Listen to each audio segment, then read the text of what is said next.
Bonjour à tous. Je vous salue dans le nom précieux de Jésus-Christ, notre Seigneur et notre Sauveur.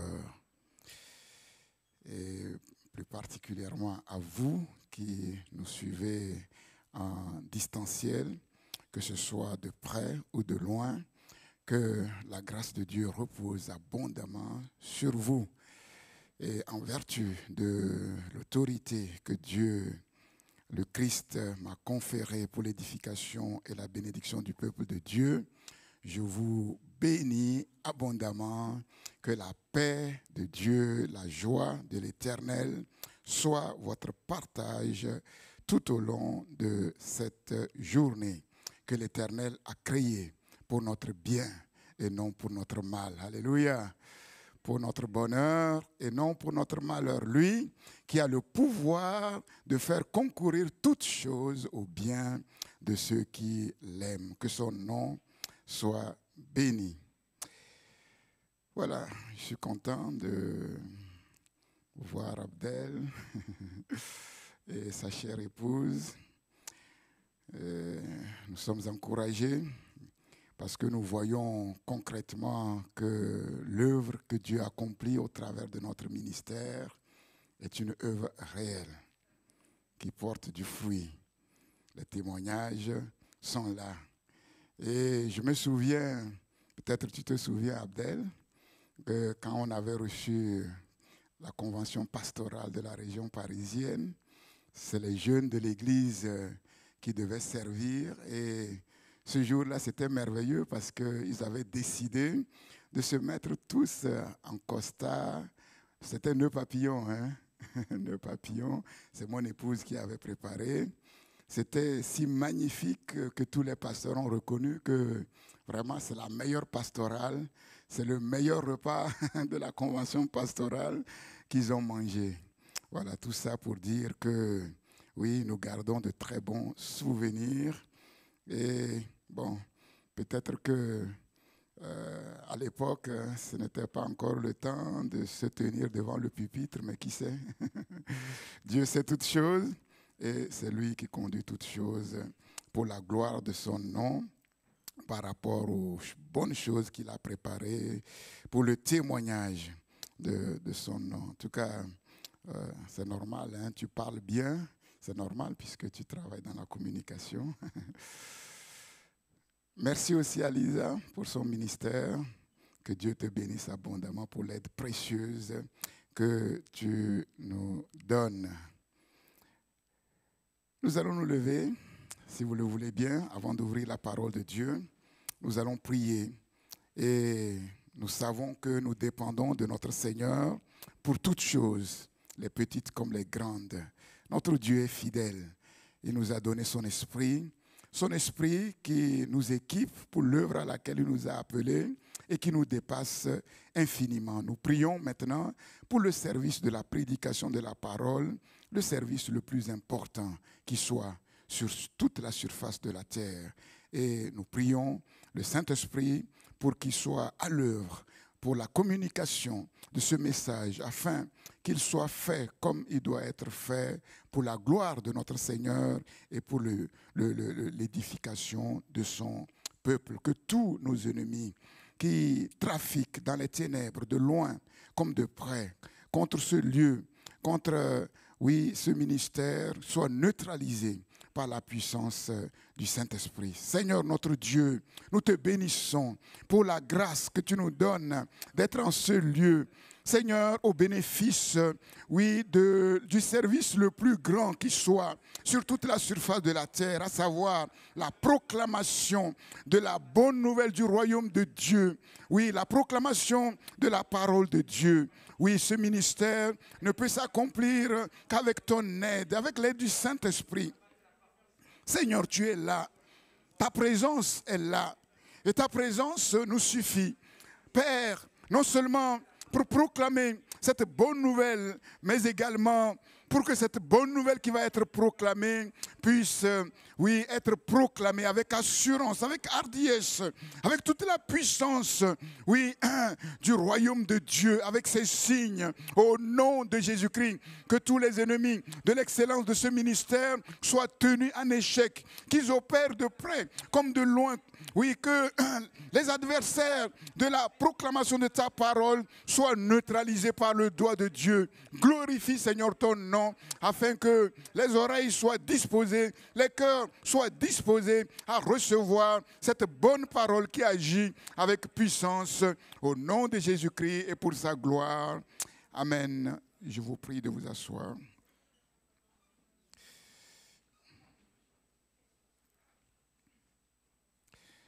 Nous lisons dans Galates. Galates, chapitre 5. Nous allons lire le premier verset et ensuite nous allons faire un petit saut pour continuer au verset 13. Galates, chapitre 1er, premier verset.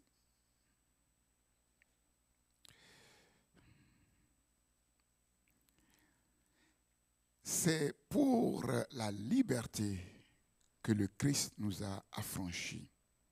Demeurez donc fermes et ne vous laissez pas mettre de nouveau sous le joug de la servitude. Verset 13. Frères, bien sûr, et sœurs, vous avez été appelés à la liberté. Seulement, ne faites pas de cette liberté un prétexte de vivre selon la chair, mais rendez-vous par amour serviteurs les uns des autres. Car toute la loi est accomplie dans une seule parole, celle-ci, tu aimeras ton prochain comme toi-même. Mais si vous vous mordez et vous dévorez les uns les autres, prenez garde que vous ne soyez détruits les uns par les autres. Je dis donc, marchez selon l'esprit et vous n'accomplirez pas les désirs de la chair. Car la chair a des désirs contraires à ceux de l'esprit et l'esprit en a de contraires à ceux de la chair. Ils sont opposés entre eux afin que vous ne fassiez point ce que vous voudriez. Si vous êtes conduits par l'esprit, vous n'êtes point sous la loi. Or, les œuvres de la chair sont évidentes. Ce sont la débauche, l'impureté, le dérèglement, l'idolâtrie, la magie, les rivalités, les querelles, les jalousies, les animosités, les disputes, les divisions, les sectes, l'envie, l'ivrognerie, les excès de table et les choses semblables. Je vous dis d'avance, comme je l'ai déjà dit, que ceux qui commettent de telles choses n'hériteront point le royaume de Dieu. Mais le fruit de l'esprit, c'est l'amour, la joie, la paix, la patience, la bonté, la bienveillance, la foi, la douceur, la maîtrise de soi. La loi n'est pas contre ces choses. Ceux qui sont à Jésus-Christ ont crucifié la chair avec ses passions et ses désirs. Si nous vivons par l'esprit, marchons aussi par l'esprit. Ne cherchons pas une vaine gloire en nous provoquant les uns les autres, en nous portant en vie les uns les autres. Et nous disons Amen à la parole de notre Seigneur. Donc, vous l'avez compris, nous continuons sur ce thème important, vivre dans la victoire du Christ pour faire la différence en cette génération. Un thème ô combien si important, eu égard au temps que nous traversons, au temps difficile que le monde traverse et qui nous enseigne cette leçon essentielle que le monde dans lequel nous vivons est fragile. Il est fragile et tout peut tomber en un instant comme un château de cartes. Et si ce monde tient, c'est uniquement parce que celui qui l'a créé le maintient à l'existence. Et ces temps difficiles que nous traversons nous enseignent à nous, peuple de Dieu, l'importance d'être prêts pour le retour du Seigneur Jésus-Christ, pour l'enlèvement de l'Église, dont personne ne connaît ni le jour ni l'heure. Il viendra sur la terre comme cette crise du Covid-19 qui n'a alerté personne, qui n'a averti personne. La nécessité d'être prêt. Et c'est dans cette perspective que le Seigneur m'a mis à cœur ces enseignements.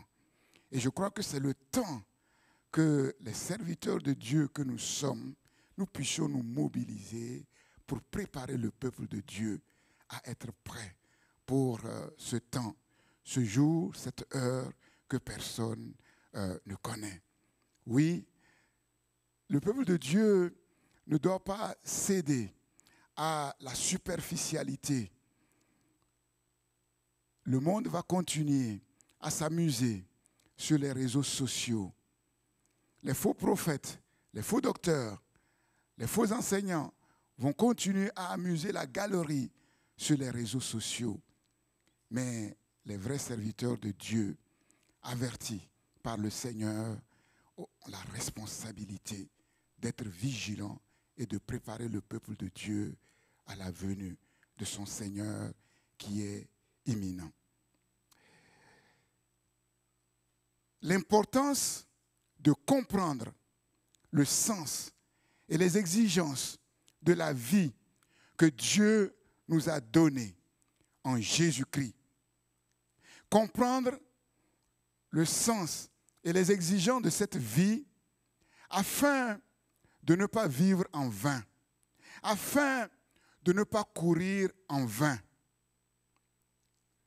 Comme je l'ai dit au deuxième culte, le dimanche dernier, et je l'avais déjà dit une ou deux fois auparavant, Dieu ne rabaissera jamais les exigences de cette vie qu'il nous a donnée. Pourquoi? Parce que c'est Dieu qui fait tout. Et si Dieu rabaisse les exigences de cette vie qu'il nous a donnée, il se rabaisse lui-même. Il rabaisse sa puissance. Il rabaisse son autorité, sa capacité. Dieu ne le fera jamais. Parce que ce que Dieu nous demande, c'est lui qui le fait en nous et au travers de nous. Il s'agit de bien connaître celui que nous appelons notre Seigneur et notre Sauveur. La révélation de Jésus-Christ et de l'œuvre qu'il a accomplie à la croix de Golgotha, qui nous sauve, qui nous conduit dans la victoire, qui nous maintient dans la victoire. Et cette révélation, Dieu la donne à ceux qui le cherchent vraiment, de tout leur cœur. Vous me chercherez et vous me connaîtrez, et vous me trouverez si vous me cherchez de tout votre cœur. Si tu cherches Dieu, si tu cherches à connaître ton Seigneur de tout ton cœur, le Seigneur se révélera pleinement à toi. Le Seigneur se révèle tantôt d'une manière, tantôt d'une autre. Nous avons vu comment dans la parole de Dieu, Dieu s'est révélé, Jésus s'est révélé à l'apôtre Paul sur le chemin de Damas. Et le dimanche dernier, je vous ai rendu un court témoignage de comment Dieu s'est révélé à moi. Mais Dieu se révèle aussi au travers de la prédication de la parole. Et nous savons comment, le jour de la Pentecôte, quand Pierre a ouvert sa bouche pour proclamer cette bonne nouvelle du royaume des cieux, ceux qui l'écoutaient ont été vivement touchés dans leur cœur. La révélation du Fils de Dieu leur a été donnée au travers de la prédication de l'Évangile, au travers de la bouche de l'apôtre Pierre. Hommes frères, que ferons-nous? Hommes frères, que devons-nous faire? La parole qui est prêchée véhicule la révélation du Fils de Dieu. Et si vous comprenez cette parole, si vous la recevez, si vous y mettez votre foi, la puissance du Saint-Esprit qui travaille avec cette parole accomplira son œuvre, l'œuvre pour laquelle le Seigneur l'a envoyé. Nous comprenons, nous l'avons compris, l'important c'est ce que Dieu a fait. L'important c'est ce que Dieu fait. Les faits de Dieu. Le monde croit être libre, mais cette liberté que le monde s'accorde n'est qu'une illusion. En vérité, le monde est lié par de grosses chaînes. Oui, la Bible dit que chacun est esclave de ce qui a triomphé de lui. Le monde est lié par le péché. Le monde est lié par le mal. Le monde est lié par Satan lui-même. Le monde est lié par cette vie que les théologiens appellent une vie katasarka, c'est-à-dire une vie selon la chair, selon le moi, selon le jeu, qui est esclave lui-même du péché et par conséquent esclave du diable. Et si le Fils vous a franchi, vous serez réellement libre. C'est le Fils qui nous a franchis. Et pour être affranchi, il faut être parfaitement au clair sur ce que ce Fils, le Fils de Dieu, a accompli en vue de notre délivrance, en vue de notre salut. Et nous avons vu le dimanche dernier que, en vérité, nous sommes par la parole de Dieu, par l'Esprit de Dieu, nous qui avons confessé le nom de Jésus-Christ et qui sommes devenus enfants de Dieu, nous sommes configurés à la mort du Christ. Configurés à la mort du Christ. C'est pour nous que le Christ a été crucifié. Et la Bible dit que Dieu nous a mis en Christ. Lorsque Christ a été crucifié, par conséquent, un seul est mort pour tous. Donc tous sont morts en lui. Configurés à la mort du Christ, c'est-à-dire rendus semblables, conformes à la mort du Christ. La mort du Christ à la croix de Golgotha, c'est notre mort. C'est la mort du jeu, lié au péché. C'est la mort, en fait, de ce principe qui est en nous, qui combattait, oui, les bonnes dispositions de Dieu dans notre cœur afin de nous libérer. Configuré à la mort de Jésus pour être configuré à la vie de Jésus et plus tard à la résurrection de Jésus, c'est-à-dire au corps glorieux de Jésus le Christ. Et nous savons qu'en informatique, la configuration est possible, c'est-à-dire l'informaticien peut changer les paramètres d'un ordinateur de telle sorte que même si l'apparence de l'ordinateur reste la même, quelque chose a changé dans l'ordinateur de telle manière qu'il puisse fonctionner mieux avec un meilleur rendement. Et nous savons aussi qu'en biogénétique, c'est possible. Le clonage, où, oui, avec les techniques qui appartiennent à ces biogénéticiens, on peut d'une certaine manière changer les paramètres d'un ovule pour que, en fait, l'enfant qui va naître soit conforme, effectivement, à, je dirais, conforme au modèle de l'être humain duquel, effectivement, l'ovule a été prélevé. Le clonage, vous savez ce que c'est? Vous savez ce que c'est que le clonage?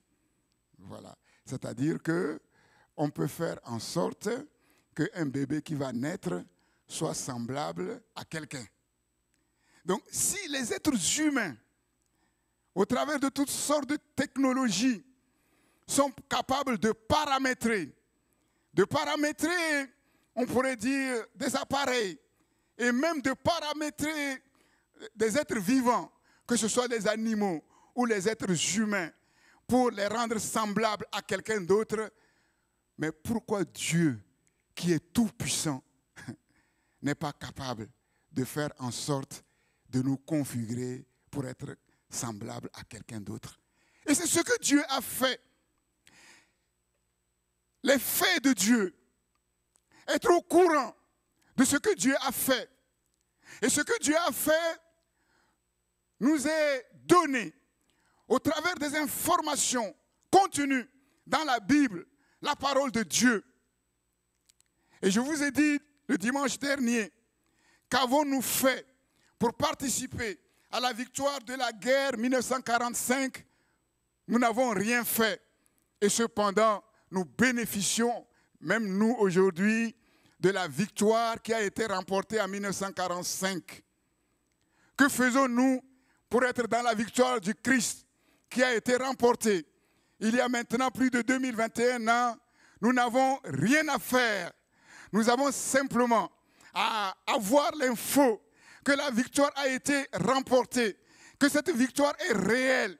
Nous mettons simplement notre foi dans cette information et de la même manière que nous sommes entrés dans la victoire de la guerre 1945, nous rentrons dans la victoire qui a été remportée à Golgotha.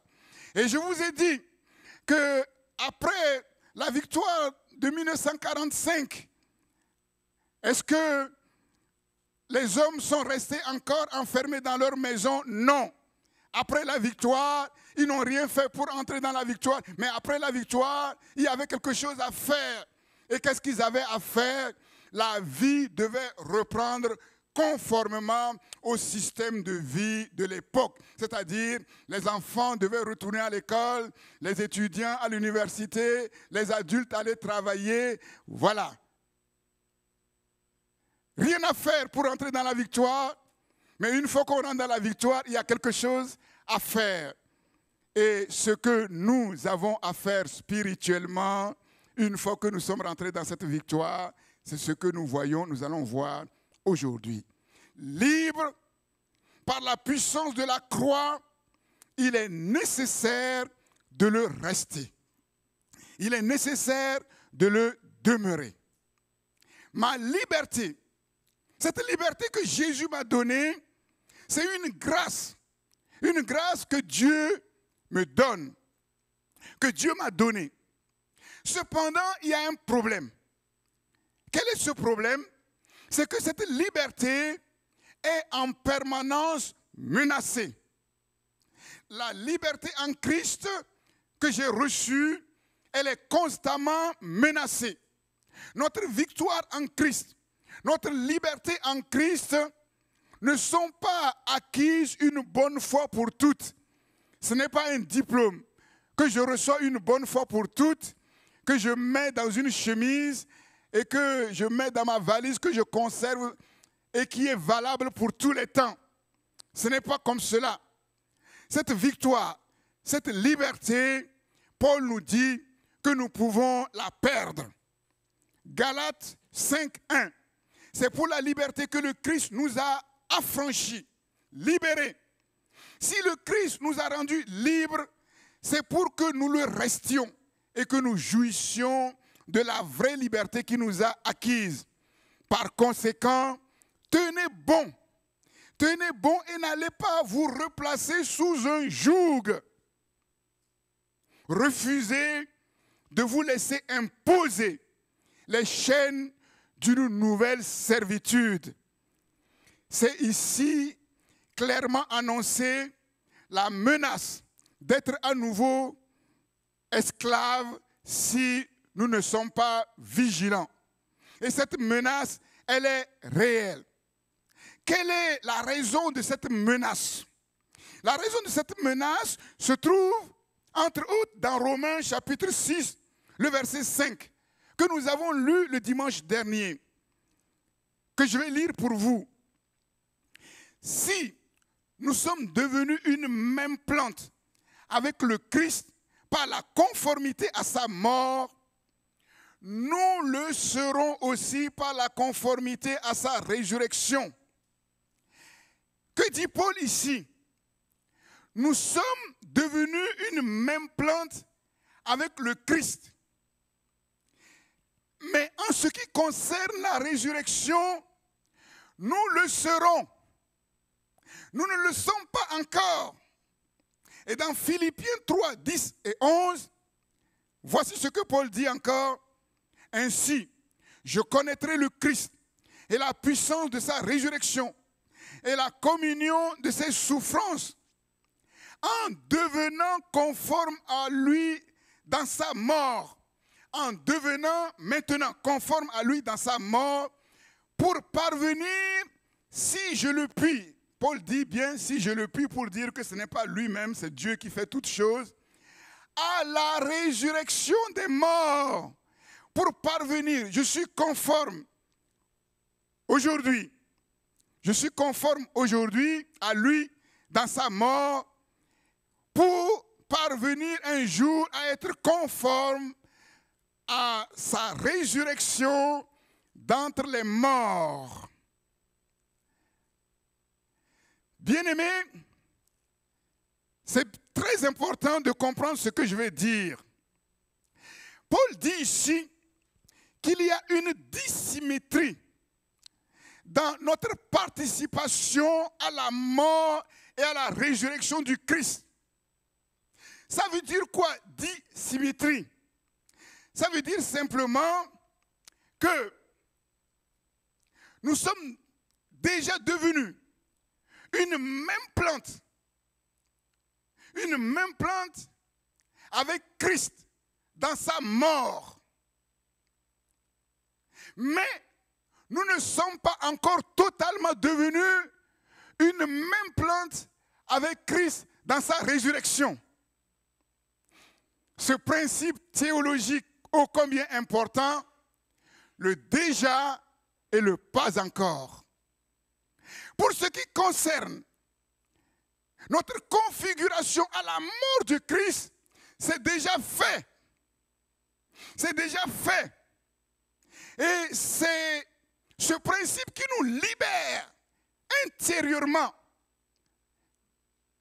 Mais pour ce qui concerne notre configuration à la résurrection du Christ, ce n'est pas encore fait. Ce n'est pas encore fait. Conforme à la mort de Christ, mais pas encore conforme à la résurrection du Christ. Pourquoi? Notre corps n'est pas encore ressuscité comme le corps de Christ. Nous sommes délivrés de la puissance du péché. Nous sommes délivrés de la puissance de la chair. Nous sommes délivrés de l'esclavage de notre corps, de l'esclavage du monde, du diable et des démons. Mais nous ne sommes pas encore délivrés de leur présence. Nous ne sommes pas encore délivrés de leur présence. Le péché existe encore bel et bien dans le monde. La chair est encore là. Notre corps, nous sommes dans le même corps qui n'a pas changé. Avec notre salut, le monde aussi n'a pas changé. Le diable est encore présent. Les démons sont encore présents. Et leur présence dans le monde menace en permanence notre liberté et notre victoire. Nous sommes morts dans nos corps. Nous sommes morts dans ce corps.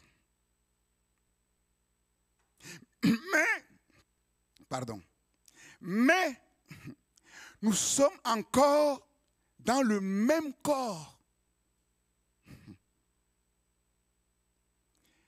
Le je, le moi, la chair, on pourrait dire le je est crucifié.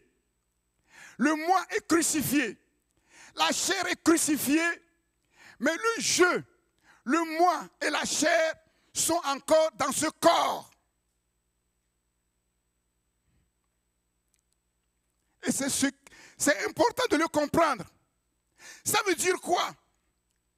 Ça veut dire que le principe qui faisait que le je, le moi, menait une vie katasarka, c'est-à-dire une vie centrée sur l'homme, sur nous-mêmes, égocentrique, nombriliste, et non sur Dieu. Ce principe a été détruit. De telle manière que le je est libéré. Le moi est libéré. Libéré pour faire quoi? Pour choisir librement avec qui il veut s'unir. Comprenez-le. Avant, le je et le moi n'étaient pas libres. Il voulait faire le bien, mais il était incapable de faire le bien qu'il voulait faire, mais il faisait le mal qu'il ne voulait pas faire. Montrant par là qu'il est lié, qu'il est esclave.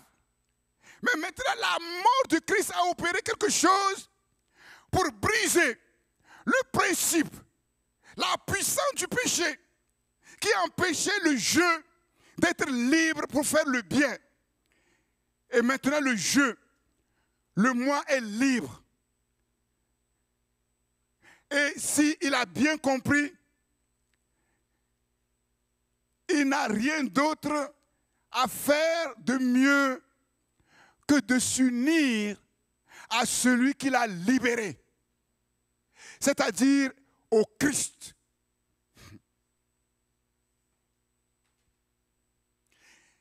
Si quelqu'un est en Christ, il est une nouvelle création, il est une nouvelle créature. Ça veut dire quoi? Si quelqu'un est uni à Christ, le je qui décide maintenant, j'ai bien compris ce que le péché a fait de moi, j'ai bien compris ce que le diable a fait de moi, j'ai bien compris ce que le monde a fait de moi. Maintenant, je leur tourne le dos et je cherche à m'unir avec le Christ. Si quelqu'un est uni au Christ, il est une nouvelle création. Mais pour des raisons qu'on ne peut pas comprendre, le je libéré peut décider de s'unir encore au péché. C'est-à-dire de retourner aux choses qu'il a vomies. Je reviendrai là-dessus pour comprendre ce que nous devons faire pour que le nouveau système de vie dans lequel le Seigneur nous a plongés devienne vraiment un système. Je reviendrai là-dessus. Je ne vais pas ouvrir la parenthèse. Donc, c'est important de le comprendre. Alors, c'est quoi la tentation? La tentation, c'est quoi? La tentation, c'est la pas. Puisque le diable sait qu'on a été délivré et qu'on peut faire en toute liberté le choix de nous unir à Dieu. Le diable, la tentation, c'est quoi? Le diable qui vient miroiter au moi des choses pour, en fait,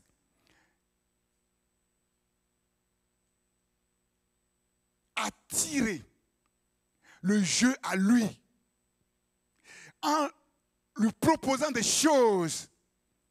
Par exemple, le diable ou les esprits impurs peuvent vous dire, mais puisque c'est compliqué de se marier et que certaines choses sont difficiles, fais ceci, fais cela, tu vas voir, mais tu seras mieux. Va sur les réseaux sociaux, tu vas t'amuser, tu vas trouver ta joie. C'est ça la tentation.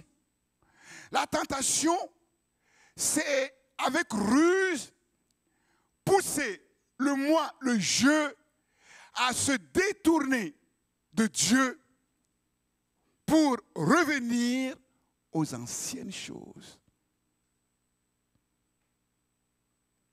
Et comme malheureusement, nous sommes encore dans ce monde de péché, comme malheureusement, nous sommes encore dans ce corps faible, le diable profite de cela. La tentation, c'est de nous séparer du Christ. La tentation, c'est de nous faire croire que on peut être heureux sans Jésus. Ce qu'en apparence, Dieu semble ne pas nous donner, comme s'il y a quelque chose que Dieu ne veut pas nous donner, le diable nous dit, moi, je peux te les donner.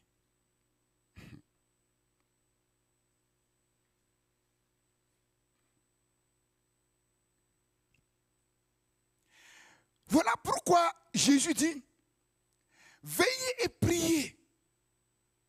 La chair est faible. L'esprit est bien disposé, mais la chair est faible. Nous vivons encore dans la chair, dans notre corps, dans ce monde de péché. Et Paul dit, frères, sœurs, vous avez été appelés à la liberté. Vous avez été bel et bien libérés. Seulement, ne faites pas de cette liberté un prétexte de vivre selon la chair. Mais rendez-vous par amour serviteurs les uns les autres. Rendez-vous par amour serviteurs les uns les autres. Ne faites pas de cette liberté. Ce n'est pas parce que je suis libre que je dois faire n'importe quoi.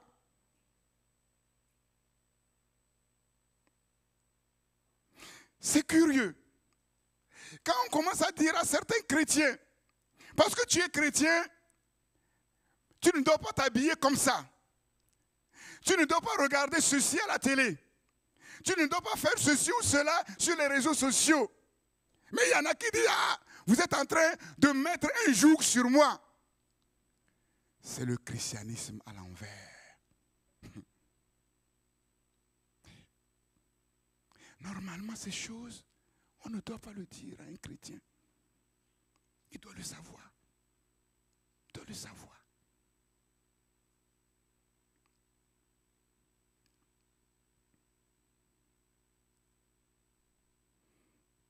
Que signifie cette liberté? Ce n'est pas ma liberté. C'est celle du Christ. Ce n'est pas un bien qui m'appartient en propre, que j'utilise comme je veux. C'est le bien précieux de quelqu'un d'autre qui a décidé dans son amour et dans sa grâce de me le donner.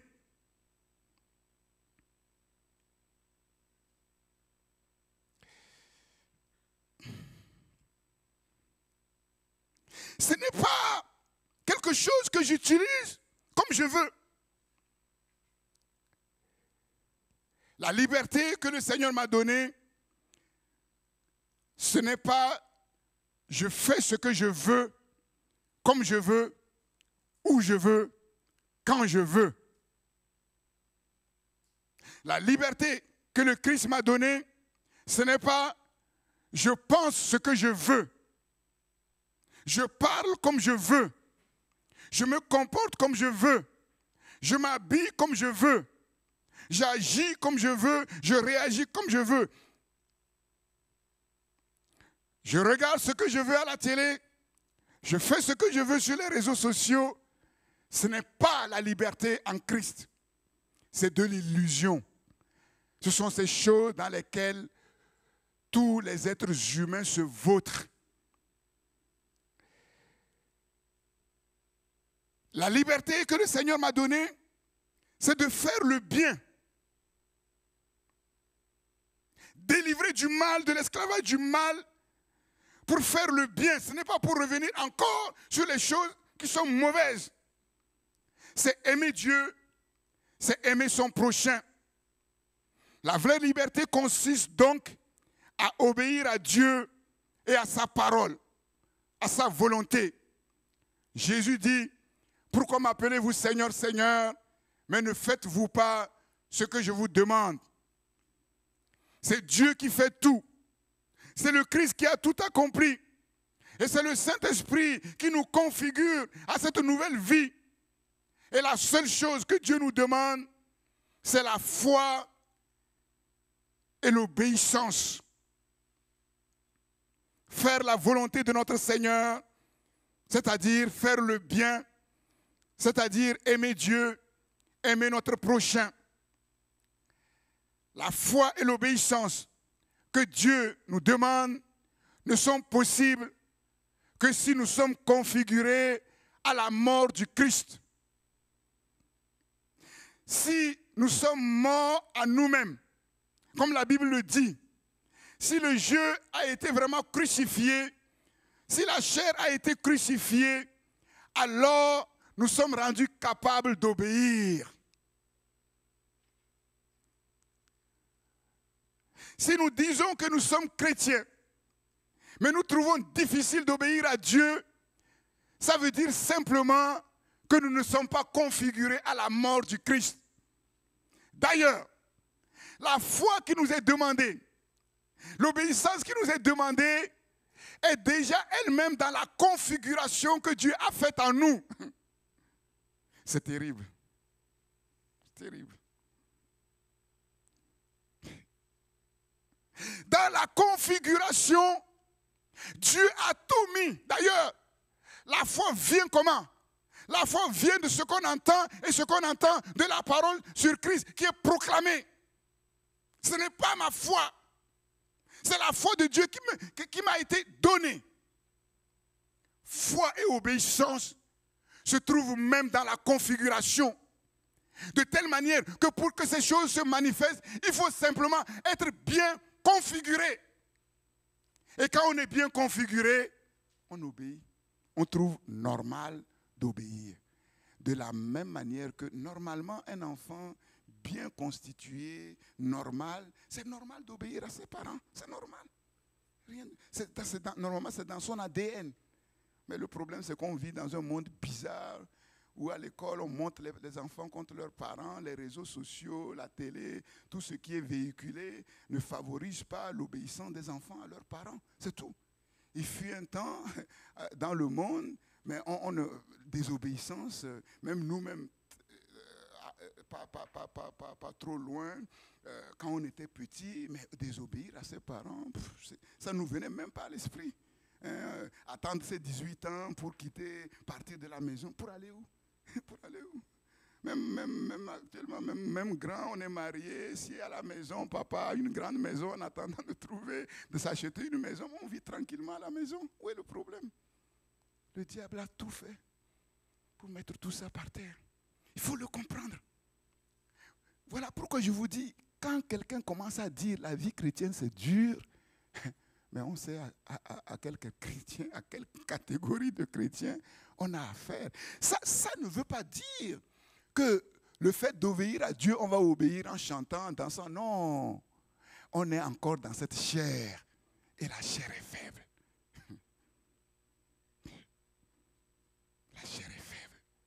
Et même si ce que Dieu nous demande, en fait, on voit que c'est difficile, entre guillemets, en esprit. La chair dit que c'est difficile, mais l'esprit dit que c'est bon. Mais c'est ça. Et l'esprit nous donne la force de le faire. Foi et obéissance à Dieu, c'est la reconnaissance que nous avons bien compris que c'est Dieu qui fait tout, que tout vient de Dieu. Foi et obéissance à Dieu, nous laissons maintenant les mains libres au Seigneur de se manifester comme il veut. Et nous savons que la volonté de Dieu, elle est bonne, agréable et parfaite. Heureusement que notre papa Abraham a obéi à Dieu. Imaginez un instant que papa Abraham s'était assis dans sa maison, aidé de sa femme Sarah, pour dire non. Ce Dieu-là, si vraiment il est ce qu'il doit être, si c'est un Dieu bon, comment ce Dieu va nous faire attendre des années pour avoir un enfant? Maintenant qu'on a cet enfant-là, il nous demande d'aller le sacrifier sur une montagne. Heureusement que papa Abraham n'a pas fait ça. Malheureusement, certains parents aujourd'hui font ça et en refusant d'obéir à Dieu, ils ne savent pas qu'ils ferment la porte de la révélation de Dieu à leurs propres enfants. Abraham a compris que c'est Dieu qui fait tout, que tout vient de Dieu. Abraham a dit, Dieu ne se trompe pas. Si Dieu me demande, après nous avoir fait attendre autant d'années pour nous donner un enfant, c'est qu'il sait ce qu'il fait. Il s'est levé de bon matin. Il est parti. Et en allant, il va dire à ses serviteurs, nous n'allons pas pour égorger notre enfant. Non. Moi et le jeune homme, nous allons sur la montagne pour faire quoi? Ne vous laissez pas distraire.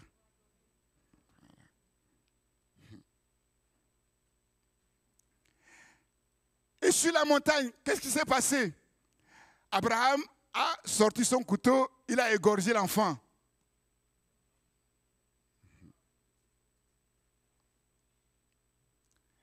Abraham a levé la main. Dieu a dit, stop. Moi, je ne suis pas un Dieu qui prend la vie. Je suis un Dieu qui donne la vie. Stop. Dieu avait déjà préparé. Dieu avait déjà préparé le sacrifice. Dieu avait déjà préparé le sacrifice. Donc, regardez. Mais qu'est-ce que Abraham a fait dans ça? Qu'est-ce qu'il a fait d'extraordinaire? Mais rien. Il n'a rien fait. C'est Dieu qui a préparé le sacrifice. Donc, ce que Dieu demandait à Abraham, c'est Dieu lui-même qui l'a donné.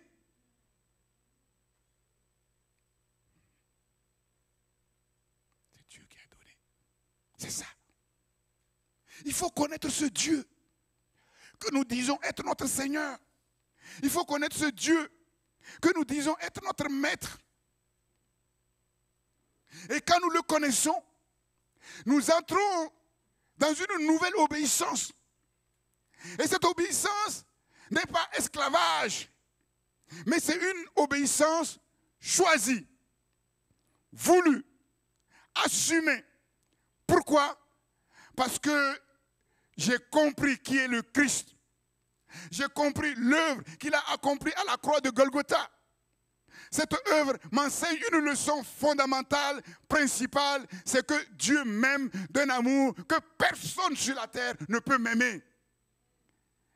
Et s'il y a une seule personne à qui je peux faire confiance, c'est Dieu. Il ne se trompe jamais. Il ne peut jamais me décevoir. Même si en apparence il ne vient pas, même si en apparence il n'est pas là, il est là. Même si en apparence il ne donne pas ce que j'attends, il a déjà donné. Mais est-ce que je lui fais confiance? Est-ce que je lui fais confiance? Si je lui fais confiance comme Abraham, tôt ou tard, et plaise à Dieu que ce soit très bientôt, ce que je croyais que Dieu ne m'a pas donné, que Dieu n'a pas fait, mes yeux le verront. Mes yeux le verront. Voilà pourquoi la Bible dit, si la prophétie tarde, si la promesse tarde, attends-la tranquillement. Tranquillement. Ah, le temps est passé. Alléluia. C'est plus sage d'aller doucement. Ça ne sert à rien. On va aller doucement parce que c'est très important. Ce sont des enseignements qui sont à même vraiment de nous booster, qui sont à même de nous transfigurer radicalement et de nous donner tout ce dont nous avons besoin pour faire la différence. C'est Dieu qui est tout. C'est Dieu qui fait tout. C'est Dieu qui nous donne tout. Ce corps, c'est Dieu qui me l'a formé. Il n'y a rien, il n'y a absolument rien que j'ai en propre. Tout ce que j'ai, c'est Dieu qui me le donne. Et quand Dieu me demande quelque chose, quand Dieu me demande un sacrifice, à la fin, si j'obéis, je vais voir que c'est Dieu qui fait le sacrifice. Et tout ce que Dieu me demande, c'est de croire, c'est d'avoir confiance en lui, c'est de mettre notre confiance en lui. Si tu crois, tu verras la gloire de Dieu. Dieu n'est pas un homme pour mentir, ni le fils d'un homme pour se repentir. Sa parole est la vérité, et il est lui-même le Dieu de vérité. La liberté que le Seigneur m'a donnée en délivrant mon moi, mon jeu, ma chair de tout ce qui les rendait esclaves, cette liberté, je veux l'utiliser pour choisir librement de m'attacher à mon Dieu fortement, de telle manière que quels que soient les temps et les circonstances, Dieu me conduit dans la victoire. Et dans cette victoire, je domine, je règne par Jésus-Christ et par Jésus-Christ lui seul. Prions le Seigneur. Notre Dieu, nous voulons maintenant proclamer, Seigneur, cette victoire que tu nous as donnée, cette victoire que Christ a acquise sur le bois du calvaire pour nous. Père, que l'Esprit de Dieu, au moyen de la parole qui nous a été communiquée, opère en puissance en nous pour briser tout joug, pour nous libérer de tout joug, Seigneur, et pour libérer en nous cette nouvelle loi qui nous permet d'être forts, non seulement pour entrer pleinement dans cette victoire, dans cette liberté, mais pour y demeurer la loi de l'esprit de vie qui est en Jésus-Christ. Seigneur, nous proclamons que tu nous as configurés à Christ, notre Seigneur et Sauveur, le modèle par excellence, le seul modèle. Tu nous as configurés à sa mort, à ses passions, pour nous configurer à sa vie et ensuite pour nous configurer à sa résurrection et à son corps glorieux. En attendant la résurrection de notre corps, nous pouvons dans ce corps manifester par avance, par anticipation, la puissance de la résurrection du Christ, de telle manière que nous soyons forts de sa force et vaincre par sa force toute tentation, tous les appâts que le diable peut dresser devant nous, les mensonges que le diable peut envoyer dans nos pensées. Nous pouvons les vaincre pour demeurer dans la victoire, pour marcher dans la victoire. Seigneur, car nous sommes unis à cette victoire. Nous sommes unis au principe de cette victoire. Seigneur, nous refusons de retourner en arrière. Nous refusons de retourner aux choses qui ont été vomies, Seigneur. Et nous choisissons d'aller de l'avant par la force que tu nous donnes. Unis à Christ. Le Christ nourrit le jeu. Le Christ nourrit le moi. De telle manière que je puisse dire, j'ai été crucifié avec le Christ. Si je vis, ce n'est plus moi qui vis, c'est le Christ qui vit en moi. Et il nourrit mon caractère, ma mentalité, pour le configurer à son caractère, à sa mentalité, à ses attitudes, Seigneur, de telle manière que progressivement, je me rapproche du modèle par excellence, selon le plan glorieux de notre Seigneur, appelé pour être semblable à Jésus-Christ, notre grand frère céleste. Père, sois remercié pour ce programme glorieux. Seigneur, les temps sont difficiles, mais dans ces temps difficiles, par ta force, tu nous donnes de régner et de dominer au milieu de nos ennemis. Seigneur, sois loué, sois remercié. Nous allons prier pour notre sœur Cartes. Ce matin, j'ai reçu un SMS de la part de sa fille Manuela et de son fils Michael, que vous connaissez, pour dire qu'en fait, elle ne se sentait pas bien. Donc, une toux persistante et elle avait perdu l'odorat, elle avait perdu le goût. Donc, elle a fait aussi un petit malaise. Ils ont été obligés de l'amener à l'hôpital Bichat. Donc, les tests ont montré qu'elle était positive au Covid-19. Donc, en ce moment, elle est en fait sous respiration artificielle, mais de confort, quoi, en fait. Donc, la situation n'est pas facile. Donc, je le dis que nous allons prier pour notre sœur. Nous allons prier pour elle et en même temps, nous allons prier pour nos bien-aimés qui sont malades. Si toi-même ici, tu es malade, crois que le Seigneur qui agit au loin, agit de près, il agit de près, il agit au loin. Il est capable, oui, par sa puissance d'opérer le miracle dans ton corps maintenant. Et nous allons prier aussi pour une ado, le Eden. Son papa qui est chrétien m'a appelé dans la semaine pour demander secours. Vraiment, il est chrétien, il demande secours parce que son ado a complètement déraillé au travers des mauvaises fréquentations. Et il a appelé un peu partout les pasteurs pour vraiment demander de prier vraiment pour Eden. Donc je confie ce sujet aussi au groupe d'intercession, prier pour Eden. C'est une adote, que Dieu puisse poser sa main sur cette fille, cette jeune fille et la ramener à la raison. Prions pour Mariette, pour Eden et pour tous nos bien-aimés qui sont malades, notre sœur Josiane. Voilà, nous ne l'oublions pas, la maman de Véronique, Marie-Jo. Voilà, nous prions. Seigneur notre Dieu, oui, ta victoire, oui, est totale. Et nous voulons proclamer ta victoire sur la maladie, sur les infirmités.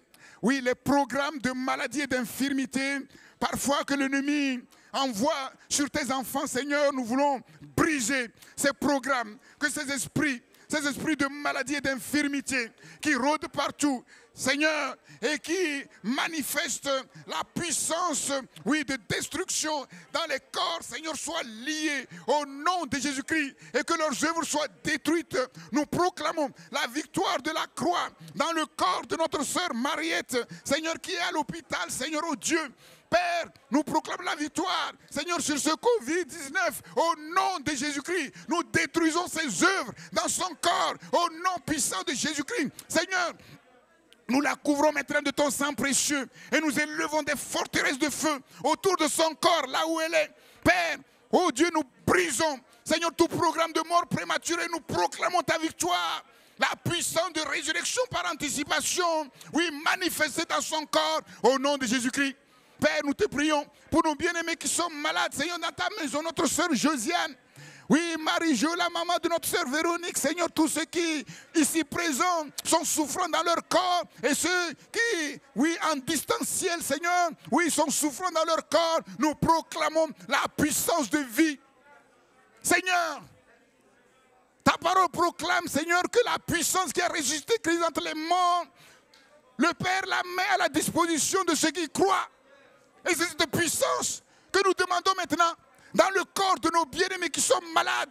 Que la maladie soit détruite, que la maladie soit vaincue, que la mort soit vaincue et que la vie triomphe.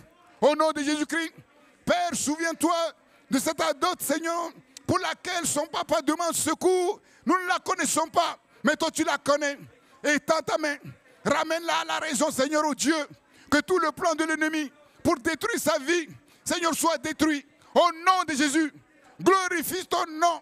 Aussi, Seigneur, dans la vie de nos enfants, Seigneur, tous les enfants de ta maison, les plus petits comme les plus grands, Seigneur, oh Dieu, garde-les par ta puissance et que ceux-là même que le diable essaie d'égarer, d'appâter, Seigneur, oh Dieu, délivre-les par ta puissance, Seigneur, délivre-les de la patte de l'ours et de la gueule du lion pour la gloire de ton nom.